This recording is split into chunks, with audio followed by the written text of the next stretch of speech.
Imagine this. You plan a $9,000 anniversary trip. You book the rooms, make the dinner reservations, even handwrite the place cards. Then, the morning of departure, your phone buzzes. Jess is taking your spot. You're not late, you're not forgotten, you're replaced. A train pulls away, with your family on it.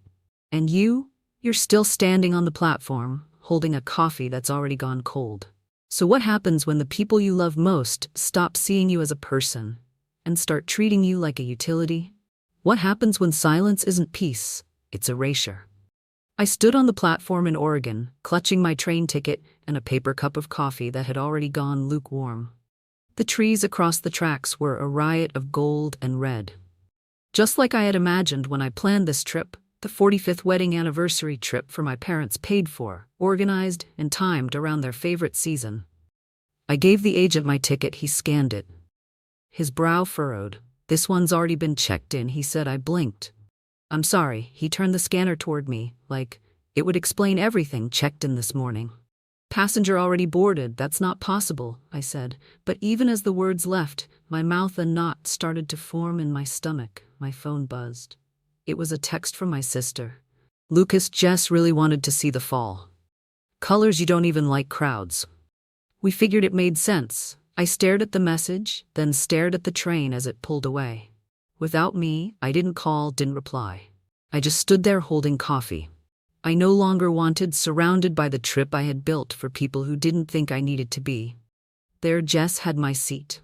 Jess, Lucas's girlfriend of 6 months, who once used my guest bathroom to film a TikTok with my toothbrush. And I was an afterthought. Not even that I was a placeholder they'd quietly erased. The worst part wasn't that they left. It was that no one even thought to tell me. I used to think being dependable was something to be proud of growing up. I was the one who cleaned up after dinner without being asked, who got straight A's, while Lucas scraped by on late homework and charm, when our dad Thomas lost his job. The year I turned 16, I picked up shifts at the bookstore and handed every dollar to my mom, Janet, without question. She called me her little rock, and I wore the title like a badge. Lucas, on the other hand, was the baby. The one they always said just needed more time. He crashed the car twice before he turned 20 and never paid for either repair. But when he got a C in microeconomics, Mom cried tears of pride. "He's trying so hard," she said. When Lucas got into community college, I covered his books when he dropped out. I helped him find a job when he lost it. A month later, I co-signed his lease and made the payments when he didn't. He moved in and out of my guest room more times than I can count, always with some new excuse. Jess was just the latest version of his life on someone else's dime. I never complained out loud. I made good money as a data consultant. I told myself I was helping. That's what good daughters do. Besides, if I didn't step up, who would? Mom never asked me directly to foot the bills. She had a different way of getting there.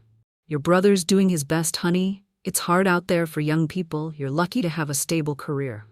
Not everyone has your sense of responsibility." I don't think she ever thanked me, not really, but she always made it clear she expected it. And when I gave it, was never framed as a gift.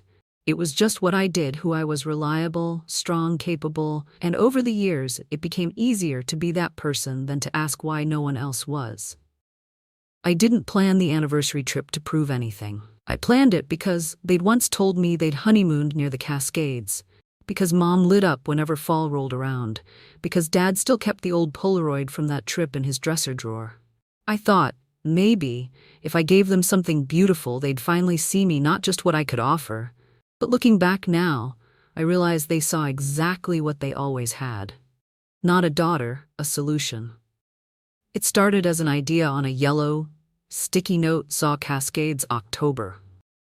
I'd scribbled it in the margin of my work planner after Mom mentioned it over coffee, how she and Dad had honeymooned in a tiny inn near Ashland, with creaky floors and maple syrup on the window. Still that afternoon I started researching fall foliage tours. Within a week, I had everything blocked out: scenic rail passes through the Pacific Northwest, a 2-night stay in a historic inn with vineyard views, a private dinner reservation at the same restaurant they'd visited 45 years ago. I even upgraded their rooms to have a fireplace, just like before I wrote on the itinerary card. I planned to surprise them with I didn't need anything fancy for myself. I booked a small room at a roadside motel and took coach class on the train.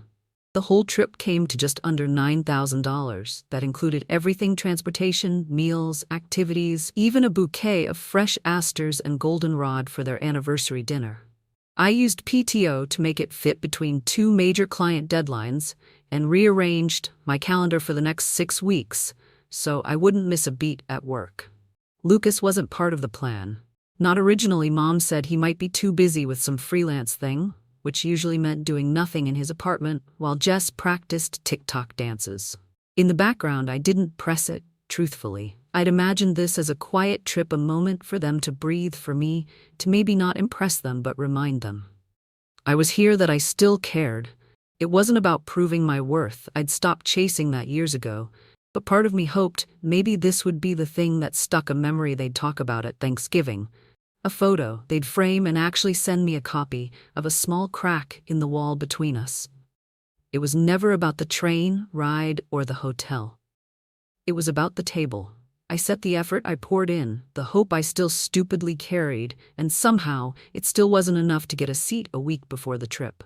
I got a text from Mom. Jess said her fall content would look amazing up there. Lucas thinks it'd be fun if we added them. Is that okay? There was no mention of where they'd stay, how they'd get there, or who would pay, just the assumption that I'd make it work. I stared at the message for a while before replying. If the rooms can still be adjusted, I'll try. I typed the words like I was writing on glass, knowing they'd shatter with the next careless step. My fingers hovered before hitting send, not because I didn't expect it, but because deep down, I always did. This wasn't new. It was just quieter now, more rehearsed. I knew the rhythm. The ask would sound innocent, and the silence after would be mine to carry. Again. That was all I said, not because I was upset yet, but because I knew how this game worked. Every ask came draped in pleasantries, framed as spontaneous, and always somehow it became my responsibility to smooth it out. I checked the reservation site that night. The inn was nearly full. I managed to get another room nearby, small and overpriced. Still, I booked it. Then I emailed the train company to confirm the seating our cabin could hold. 4 any more would require shifting to a different car. I asked them to hold our original reservation. I didn't hear back from Mom again, not about logistics, not about anything. The group chat went quiet. A few days later, I saw Jess post an Instagram story, a pair of brown leather boots and a caption, "Can't wait for fall adventures." The boots were on my living room floor. She hadn't asked before taking the picture. Something in me tightened, but I let it go, because that's what I did. Even as the unease crept in, I convinced myself it would be fine, that I was being sensitive, that they wouldn't just cut me out. They wouldn't. I stayed on the platform long after the train had disappeared around the bend. The sky was soft with morning mist, and the trees swayed in slow motion like they were unaware of the hollow ache blooming inside my chest. My suitcase sat beside me untouched, pointless.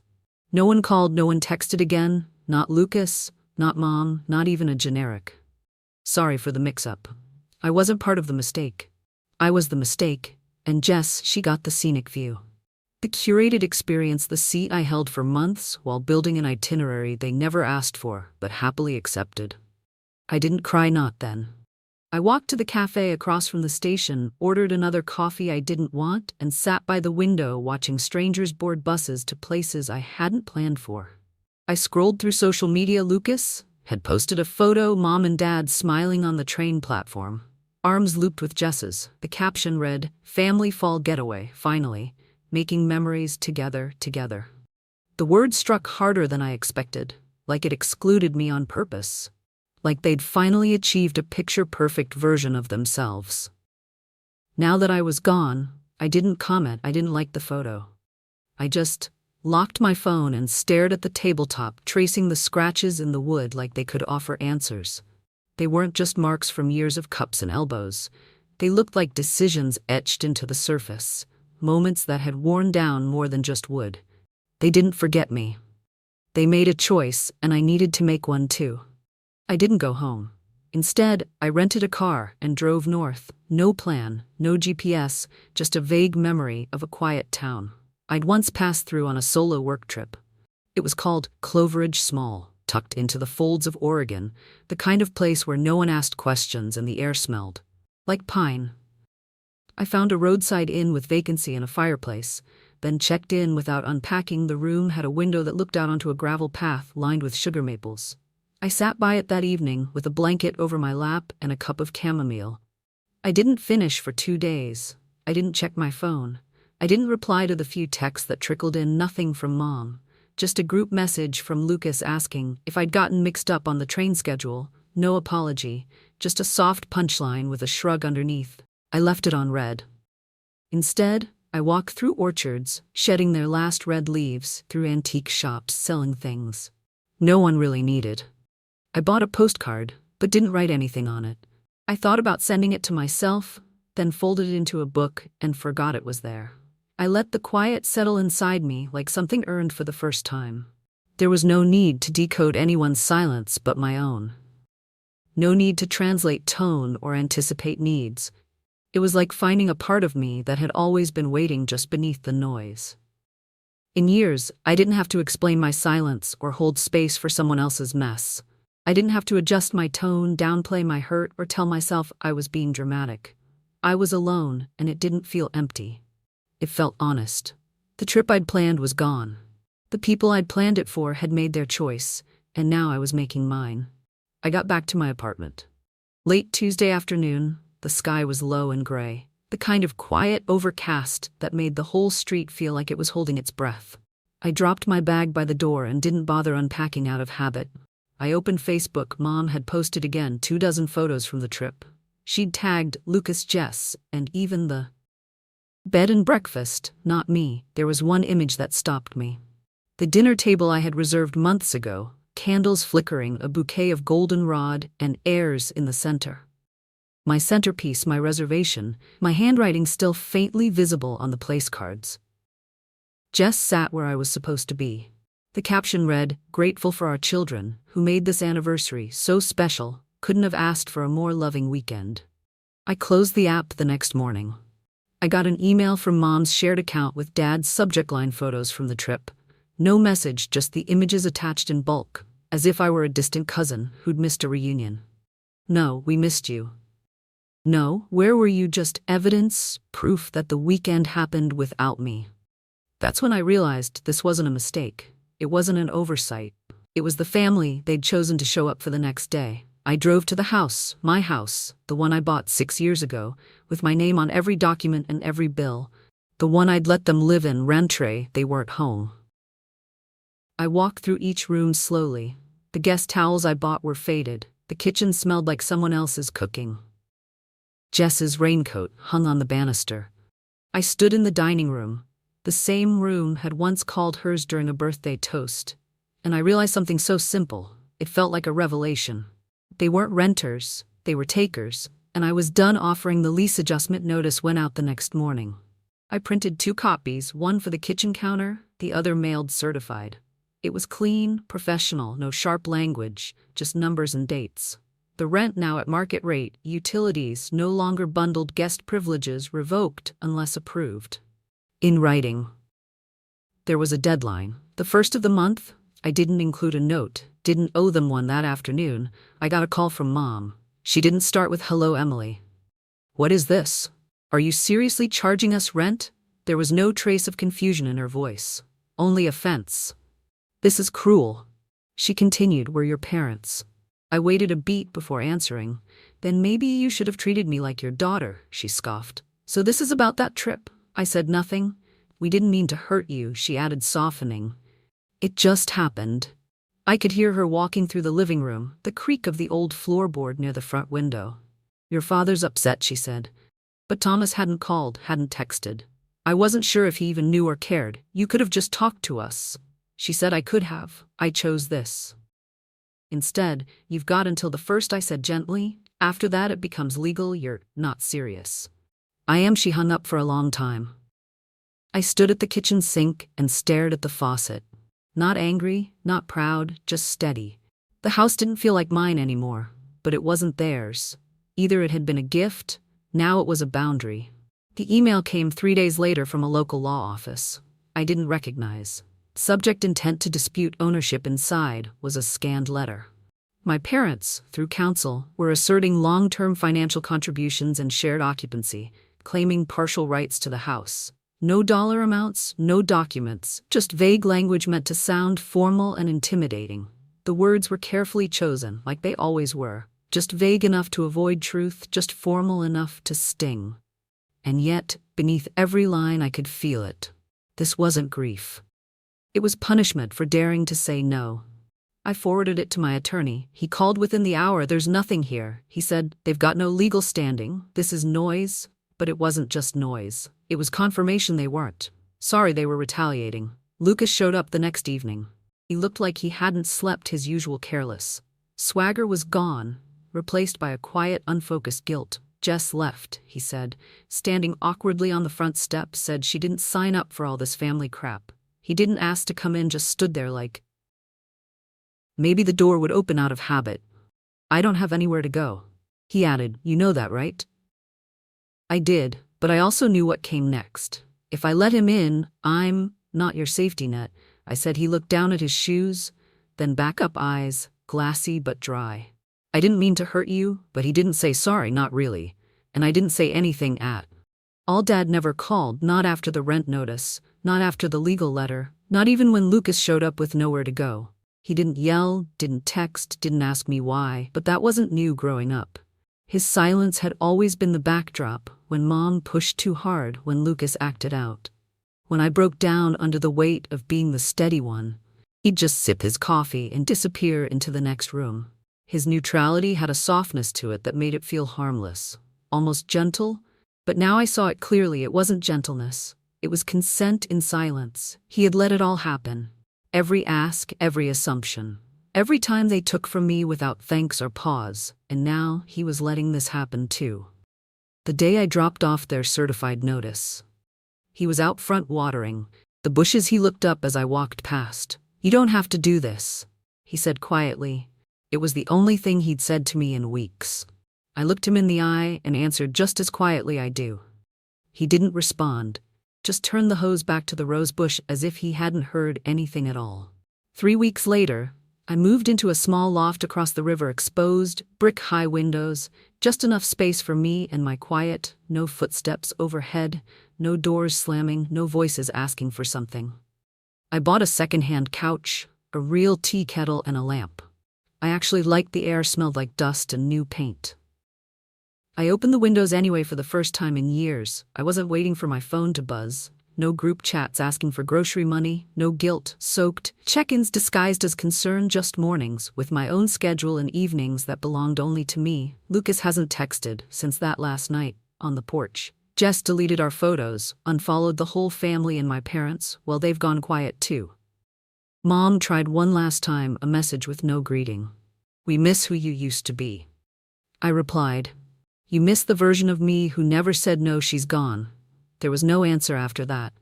Sometimes I walk past the park near the train station and sit on the same bench where I read Lucas's message the day they left me behind. I don't replay it anymore. I just sit because that's what peace feels like. Not a celebration, not revenge, just the absence of noise.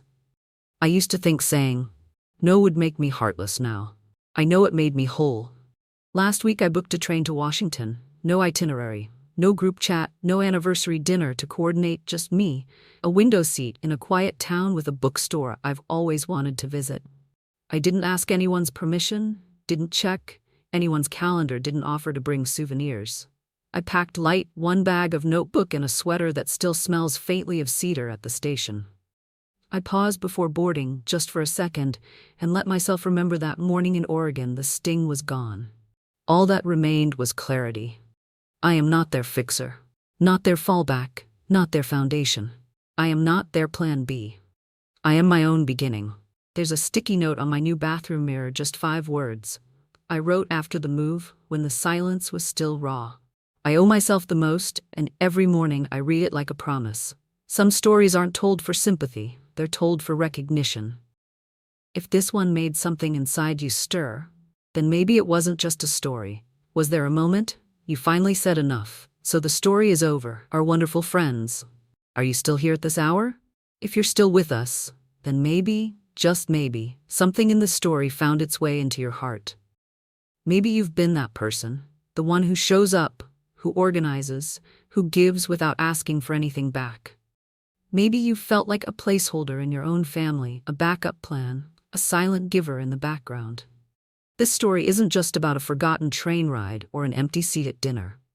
It's about reclaiming your voice in a world that quietly asked you to shrink. It's about drawing the line between kindness and self-sacrifice. As the main character discovered, sometimes the bravest thing you can say is no. Not out of anger, but out of love. For yourself. There's a quote by Cheryl Strayed that says, "You don't have a right to the cards you believe you should have been dealt, but you do have an obligation to play the hell out of the ones you're holding." And that's what this story is about, choosing to stop playing the fixer and finally becoming the author of your own piece. Maybe it's time to ask yourself, what version of you have they come to expect? And is that the version you still want to be? You owe yourself the most. So if you're here, if you're nodding quietly because this feels like your story too, please like, share, and subscribe. Let others know they aren't alone in the silence they've carried for too long. Your share might be the mirror someone else needs. Let's keep telling stories that don't just end. They set us free.